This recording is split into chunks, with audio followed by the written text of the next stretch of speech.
Cthulhu Jack.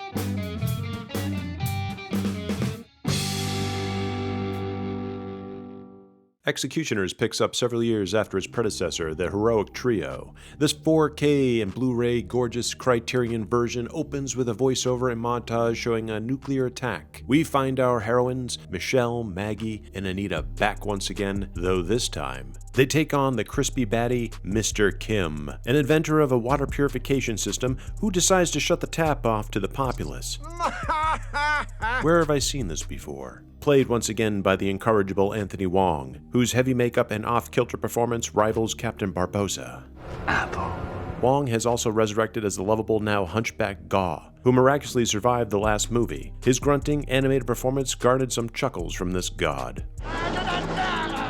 So let's hammer out a new cat mask, take a few hits for the team, and jump into the apocalypse with the Heroic Trio for round 2. After an opening montage of the nuclear attack and origin of Mr. Kim, who's not only an inventor, wannabe dictator, but also a head collector, we drop in on Cheung, who is hauling medical supplies and has a new lease on life. Her sidekick, the resurrected Gaw, is a helping hand, who also heeds to a dog whistle. We're also back at a familiar industrial facade from the first film, where Kat has a by-the-books entrance and is still up to her thievery as a water bandit. She's outmaneuvered by a fellow bandit, Tak, a Robin Hood character of sorts played by Ching-Wan Lau.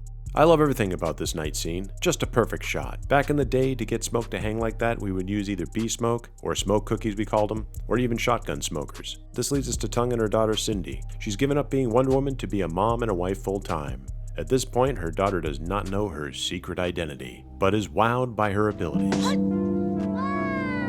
After a planned shooting causes a riot during a demonstration, opposing factions want an obstacle removed.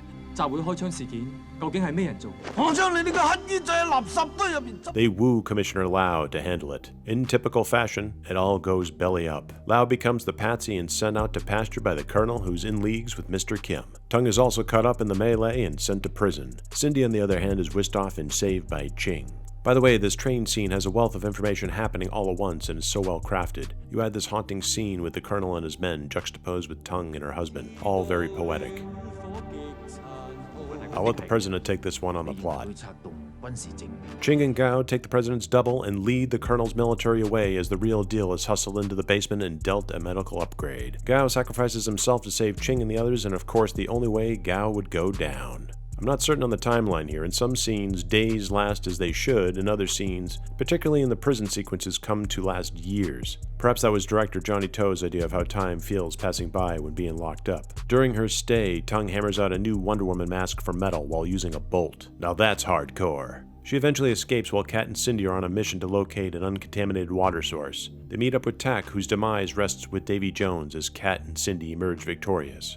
With Wonder Woman out of retirement, all things are a go. Cheung meets her match when she has to take on Mr. Kim's super-juiced baddie. This cat reminds me of Yeoh. Cheung barely escapes him, slightly busted up. Wonder Woman and Cheung reunite to fight Yeoh as Mr. Kim saunters up and is the light of the party. Mortally wounded with an explosive tip arrow, Cheung makes it back to the church to witness our heroes coming together, with Mr. Kim once again crashing the party. I'll leave it there, dear viewers, not to spoil the banger ending. Executioners is a worthy companion that, although it can be mired in its own web of plot tangents, it's not a carbon copy at all from the Heroic Trio. It stands at having some unforgettable sequences that one can only envision from nightmares. This Criterion dual set is sublime and belongs in every collection. So if you're looking for more of a gritty apocalyptic action drama with a little less wire acrobatics, then this little ditty is for you. Until next time.